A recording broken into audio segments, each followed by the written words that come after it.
The chilly wind of the night fills the room, the bright moonlight spilling into the room. On the bed, a lady leans carefully over a man who wraps his arm around her waist. She sinks her teeth into his neck and he instinctively lets out a soft groan and after asks her to wait. His voice is surprisingly stable as he asks her if she's certain she can take responsibility for her actions, ending finally with her name, Evelyn? She offers a quick response with a careful smile and heated cheeks, of course.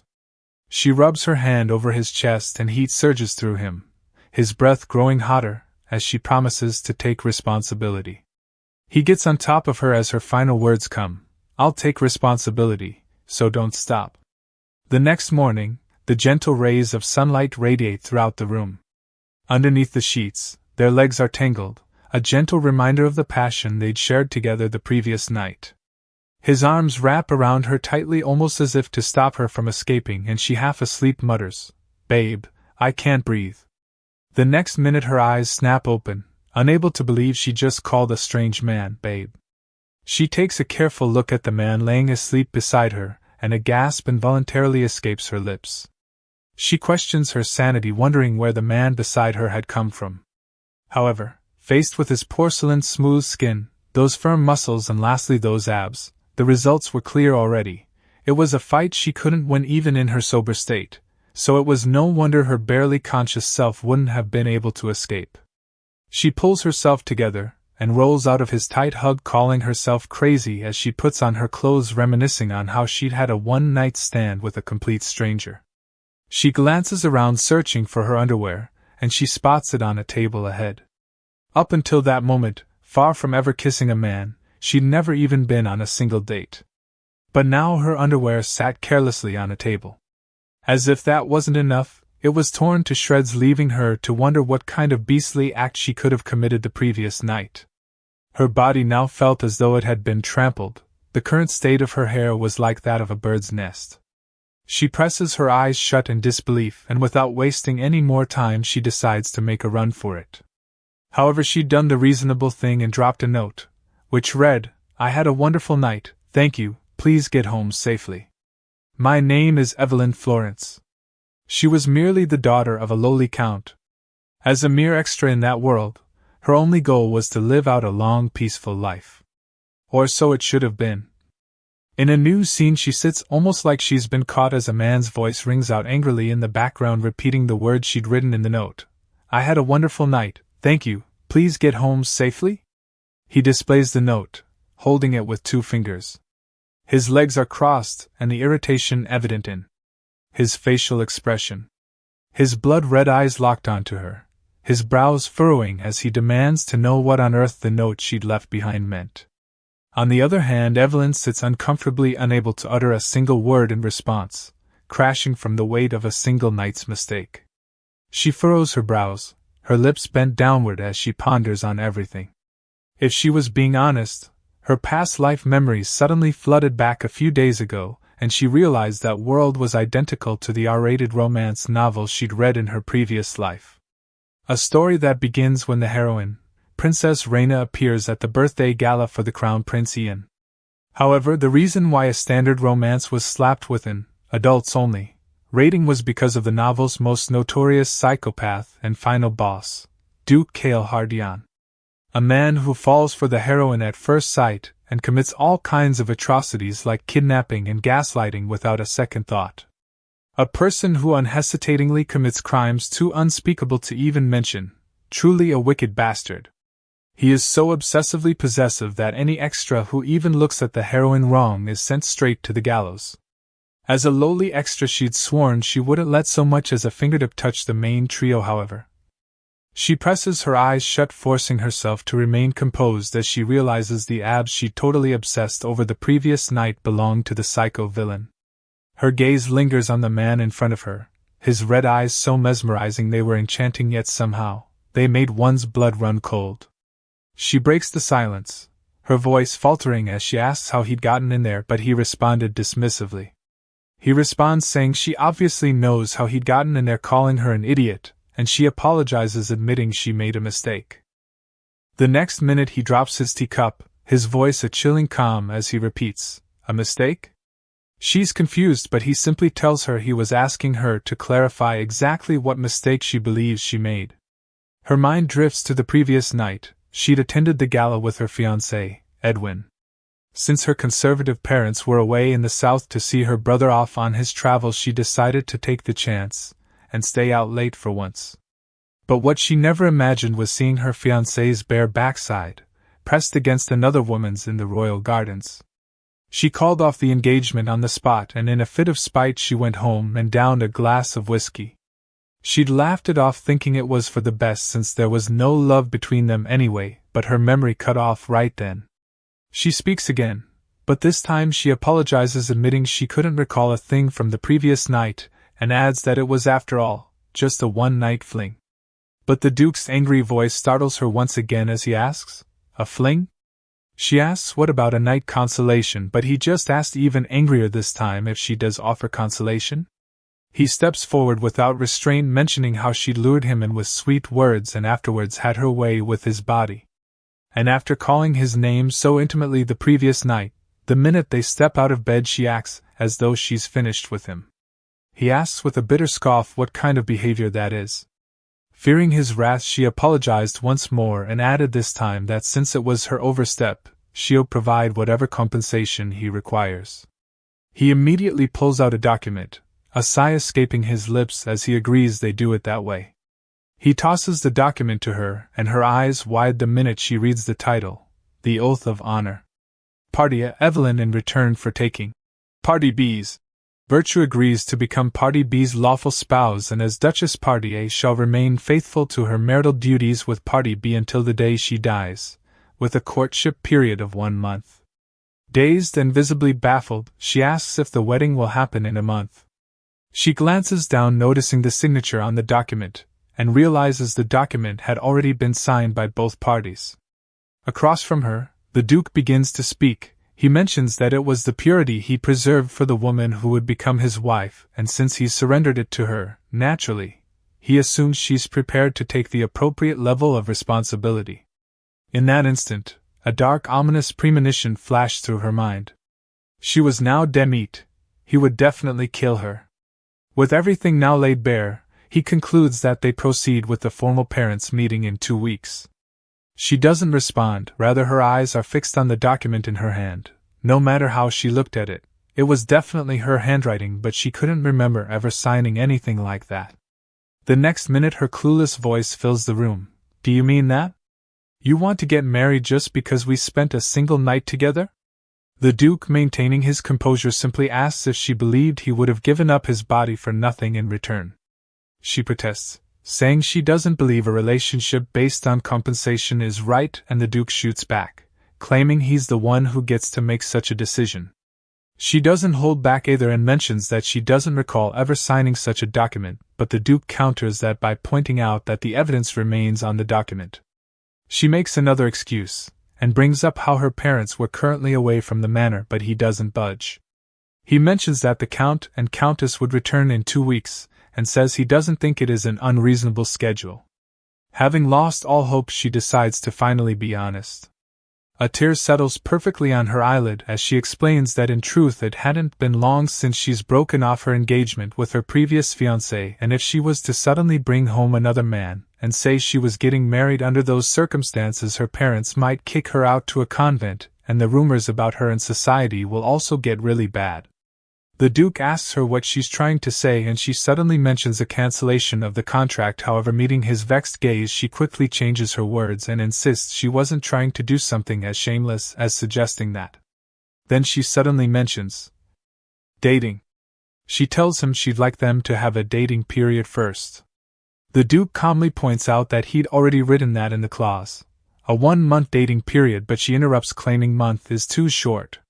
She admits that she's never dated anyone in her life, and she wanted to try doing things like going on dates. She didn't know anymore. In truth, she only wished to buy herself a little more time before coming up with a greater plan. Her eyes snap open and she makes a resolute demand. "Why don't we take a bit more time and get to know each other?" The Duke responds with stoic indifference, advising her that if that was all just a scheme for her to stall for time, she'd better stop, as he wasn't exactly a patient man. A flicker of panic crosses her face. It was as if he'd read her mind, but she doubles down regardless, and claims she isn't that kind of wicked and underhanded person, insisting she takes responsibility for the words that come out of her mouth. In response, he merely stares at her, his gaze piercing, almost as though he can see straight into her thoughts, and the result? Her composure falters, her anxiety deepening even as she continues insisting she is telling the truth. After a brief pause, he finally speaks, asking whether 2 months will suffice. She attempts to push for 3 instead, and he, seeing right through her, immediately cuts it down to 1 month. Realizing there was no escape for her, she reluctantly agrees to settle for 2 months. With the matter settled, the Duke rises from his seat and calmly reveals that he will make time starting tomorrow. Confused, she asks what he means, but he doesn't respond. Rather, she notices his hand gently reach toward her and finally, gently tuck a part of her hair behind her ear.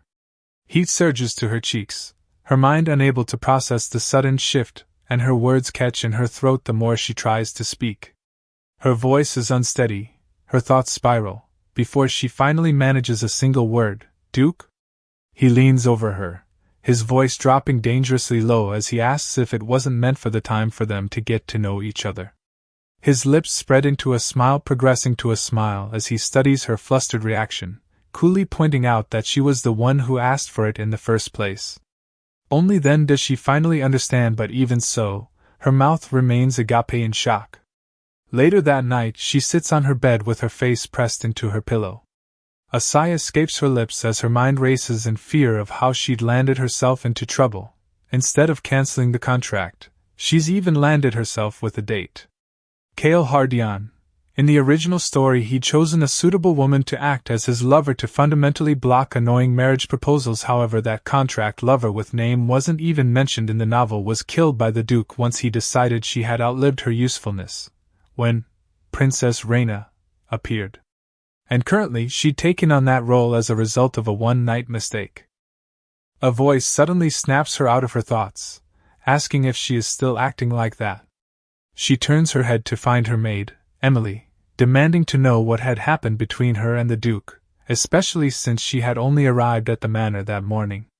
She explains everything, and her maid, Emily, merely remarks that she is the worst while she simply sulks, reminding Emily she's supposed to be on her side.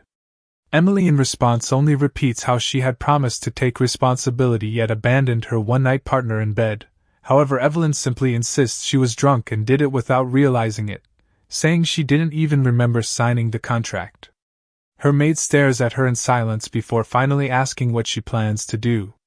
She points out that the contract already exists and warns that, at this rate, she'll get in trouble with the master too. Evelyn, however, only sulks louder. Emily's heart softens and she finally gives in, assuring her, if she really hates the idea of marriage so much, there is a way.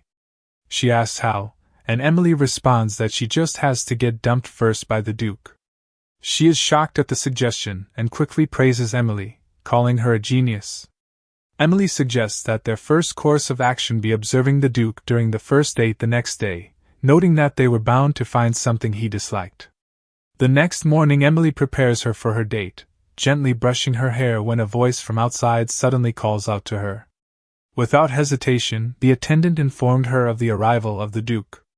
Outside, the Duke stands gratefully, with a hand extended to her.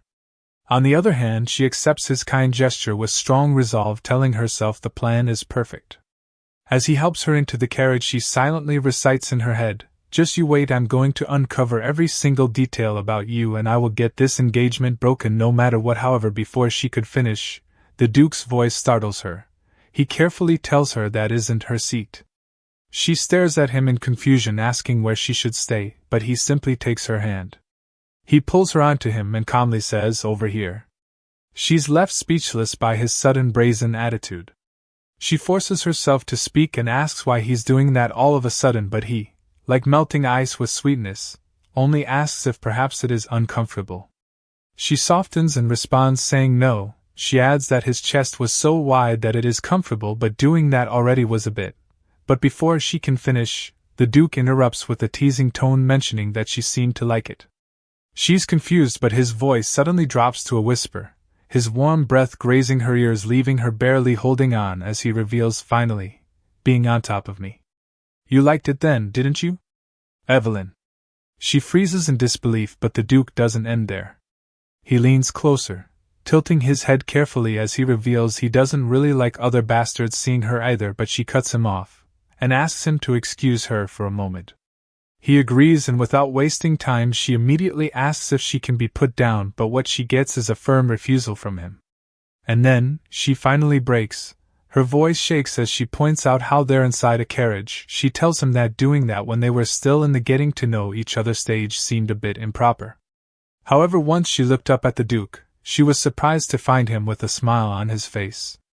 Then the Duke speaks without restraint. He tells her she doesn't seem to realize it. But being on top of me, you liked it, didn't you, Evelyn? She shifts back, making space between them as her entire face turns red. She mutters curses under her breath, and calls him a pervert. After watching her reaction, the Duke speaks again. He tells her he'd only just mentioned it casually, but her whole face turned red in return. She argues that it's because he said it with impure intentions, but he counters that saying it isn't right because he didn't. Believing his words, she pauses her rants and asks if he's being honest, but he doesn't respond. He simply wonders if she's an idiot. His gaze shifted downward. His firm hand sat protectively on her lap, while she clenched her dress tightly. He leans forward and kisses her on her cheek, pondering aloud at the same time whether when they're married he should just lock her in the bedroom. The location doesn't matter. He leans closer, but this time she resists, pointing out how they were in a carriage, but the Duke doesn't seem to care.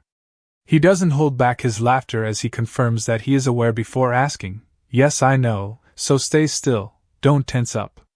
Later, they stand outside the carriage. She collapses into the Duke's arms, tired from their intense kissing. The Duke seems to notice and comments on her stamina, calling it terrible. Her eyes lock onto him, and inside her she explodes, blaming the Duke himself. His stamina was just ridiculously good. She suddenly decides having a meltdown internally isn't good enough and confronts the Duke, asking why he's so skilled and if by chance it wasn't his first time. Her mind drifted to the saying that men who had little to no kissing experience end up making women's faces messy with saliva. So what exactly was the Duke? She stares at him suspiciously, her arms crossed over her chest as if to shield herself from his desire and stamina, refusing to believe he's had no previous experience, but the Duke simply tells her it is. She asks what he's talking about and he speaks clearer, assuring her it was true that she is his first. She presses him for lying, but he just asks why he would lie about something so pointless, and then she admits it's strange, mentioning how she'd heard first kissers were usually so clumsy. The Duke, taking advantage of this, leans down, a smirk playing on his lips as he suggests he must be naturally skilled then. She immediately panics, asking him to wait for a moment. Then she presses her hand over his mouth. The Duke, in confusion, asks if she wasn't the one who'd suggested they take time to get to know each other, and she explains that what she meant wasn't physically but to reduce the emotional distance between them. She simply meant they should get to know each other's inner selves.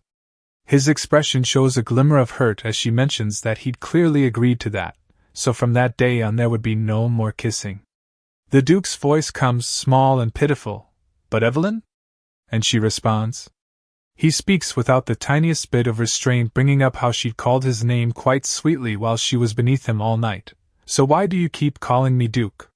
He asks why that is, and she tells him to promise he wouldn't get upset if she tells him. His expression clearly changed, but he insisted he wouldn't get angry, claiming he never did to begin with. She hesitated at first before finally admitting that it's just that he was kind of scary. Her voice falters the minute she noticed his changed expression. She quickly brings up his promise not to get angry, but he just insists again he isn't angry. After that he calls her name again, and she responds. Unexpectedly he takes her hand and asks that from then on, she drop the family name, title, and call him by his ordinary name.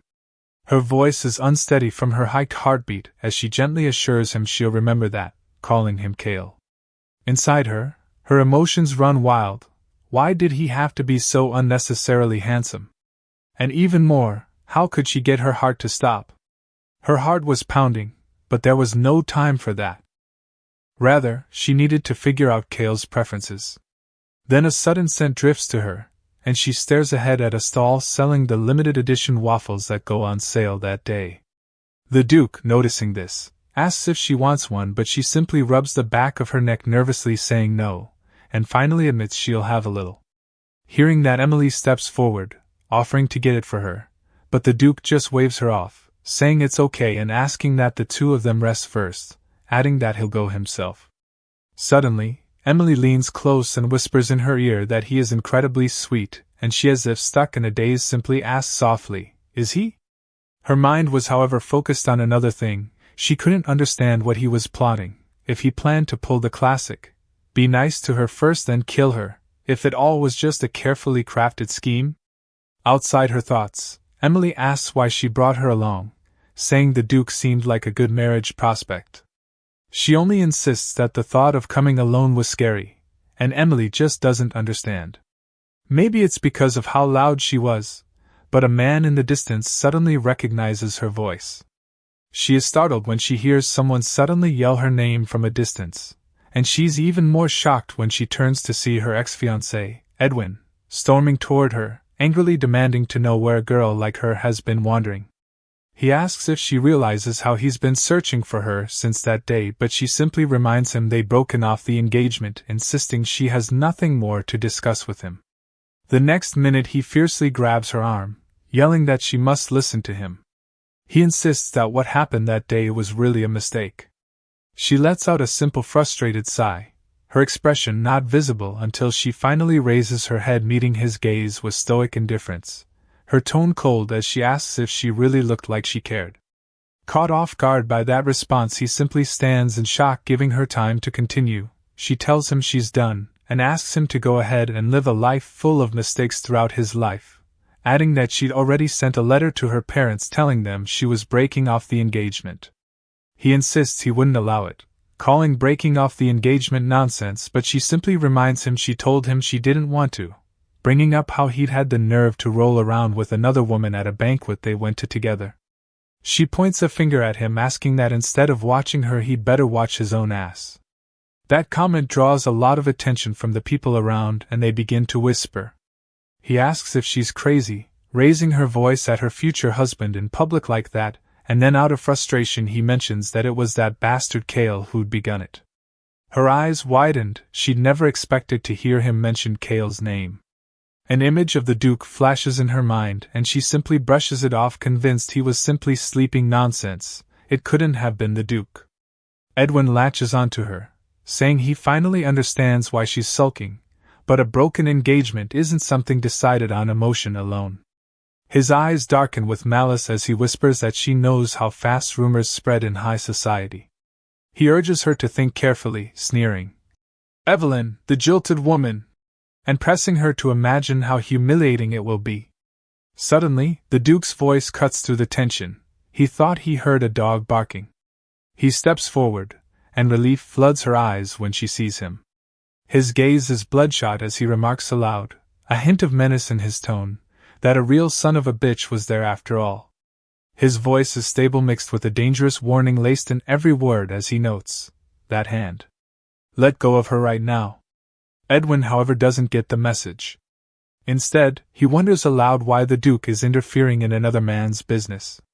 He asks what the refined Duke is doing in a place like this, but before he can continue, her delicate voice cries out, accusing him of bullying them.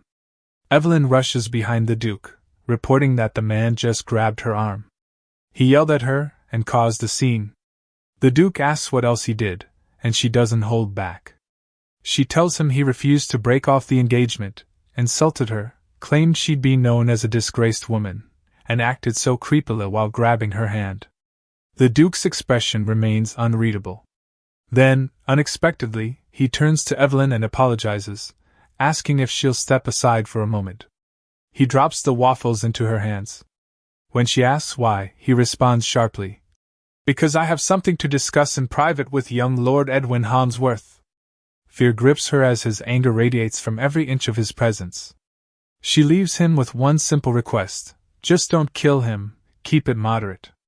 Behind her, Edwin calls out, asking her to wait, but it's too late.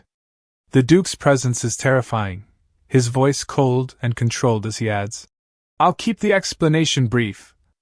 I am a person who absolutely hates dragging things out. Later, Evelyn collapses onto the floor of her room, exhausted, while her maid holds the boxes. She thinks about how she was forced to go on a date afterward, and the terrifying look on his face that day. She remembers how he had helped her back then, but now she's certain that if she ever got on the Duke's nerves, she'd end up just like that. At the same time, her maid speaks suddenly, her voice carrying a tongue of regret as she admits she had been so busy being served by the Duke that she hadn't noticed a single thing about him in the end. Evelyn sulks, complaining aloud that even if she gets rid of Edwin, a legendary villain still remains, and she'll end up dead for sure. Just then, her maid calls her over. An invitation has arrived from House Purell. Evelyn realizes her friend Kate must have sent it for tea again. Her maid leans closer, asking if she thinks Kate called her to talk about romance stuff again, and Evelyn agrees that must be it, then pauses for a moment before suddenly yelling in celebration, while her maid stares back in confusion. Evelyn then explains that Kate has so much experience with eating, she's practically a pro. She quickly moves past her excitement and starts forming a plan to analyze the stories of the dating expert Kate and find a way to get Cale to dump her. She celebrates, telling Emily that the plan is perfect, but Emily simply sighs quietly, behind her, hoping it will work. Clenching her fist, her eyes glisten with newfound resolve. She thinks, there's no such thing as a dead end. Instead, she'll use this opportunity to properly learn about the hearts of men.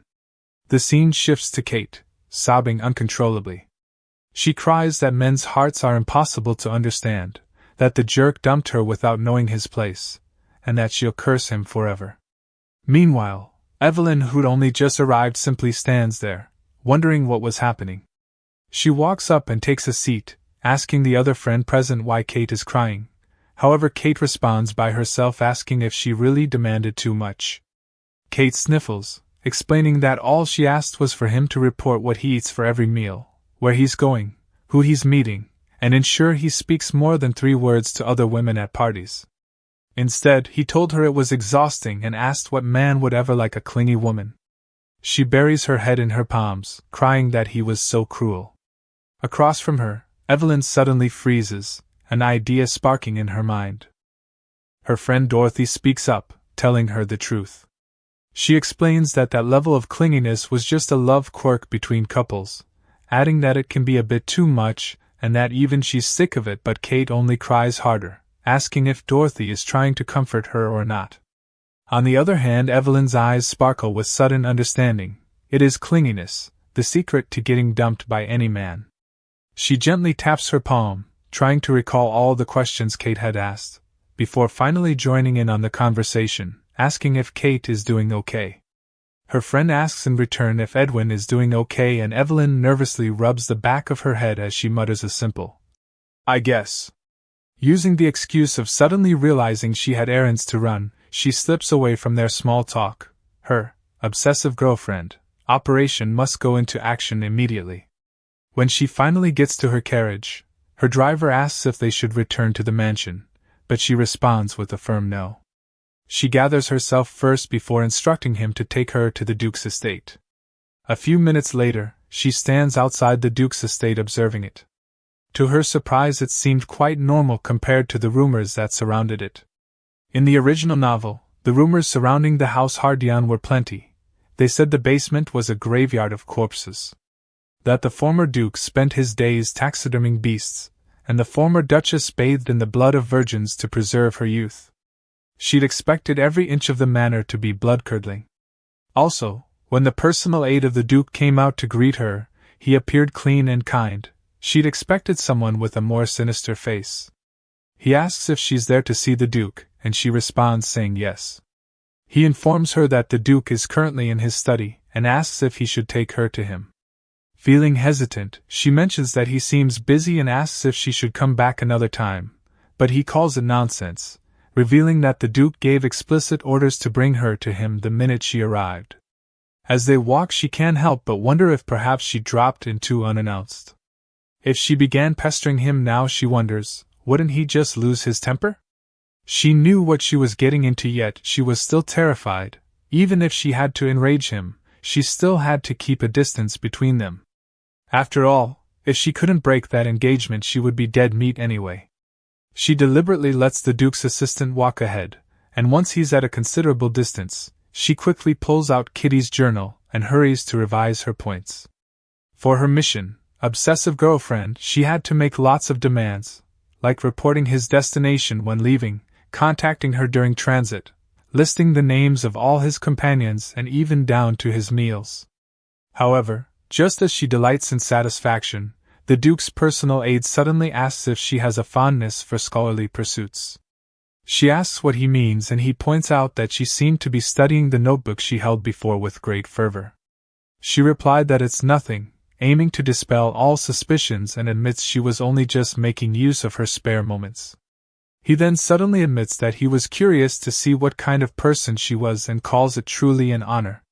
They arrive at the Duke's study, and he knocks at the door.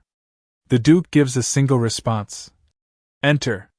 He greets her finally, informing her he'll take his leave, hoping she has a pleasant time with the Duke, while she simply stands encouraging herself to pull her thoughts together, since the time has finally come. It was time to make Kale absolutely sick of her. Inside, she immediately tells him she has a favor to ask of him. But the next minute he reveals he has no intention of granting it. She asks why, and he sighs as he mentions the title. He tells her he believes he told her it would be best to change how she addresses him. She switches immediately, shouting, "Kale!" and adds that she has a favor to ask. He's momentarily stunned, the composed, always controlled man now showing a crack in his demeanor. She quickly softens again, her voice faltering as she asks if she was too loud, apologizing and noting that she knows he's incredibly busy. He asks what request that is, and she mentions how they were currently in the getting to know each other phase of their courtship, and when he confirms this, she tells him she wants them to do it properly. He asks her for an example, and a smile immediately appears on her lips. She tells him she heard that typical lovers share every detail of their daily lives. Then she drops the bomb: "So, Kale, whom you meet, where you go, and for what purpose, I want you to report it to me every single day." She silently celebrates, as she spots the sudden stiffness in his face. Her eyes glisten as she thinks to drop one more shot that will be the finisher. Her voice cut through the room silently as she disclosed that she has one more thing to add. She tells him she wants to know what he ate for all 3 meals a day and exactly how they tasted, and she'll also like him to send her frequent updates with his thoughts on his food. She clamps her hand together and announces with a pleasant expression that it was all for the sake of their mutual understanding and her research into his tastes, adding that if he's so busy that he can't find a moment, then she expects him to sacrifice his sleep to contact her, and she hopes he wouldn't use having no time as an excuse. She notices his strong glare again, but this time she actually thinks of backing down, and asks him to forget it if it's too much trouble, but just then the Duke suddenly asks if that is all, and she says yes for now. She stares at him blankly in shock, wondering if he's furious, or what the look on his face was. She couldn't understand it, but judging by his expression she guesses the mission was a success. In a new scene, she holds an envelope telling her maid she's certain that letter is definitely a breakup letter. After how clingy and rude she acted the previous day, he must have lost interest completely in her.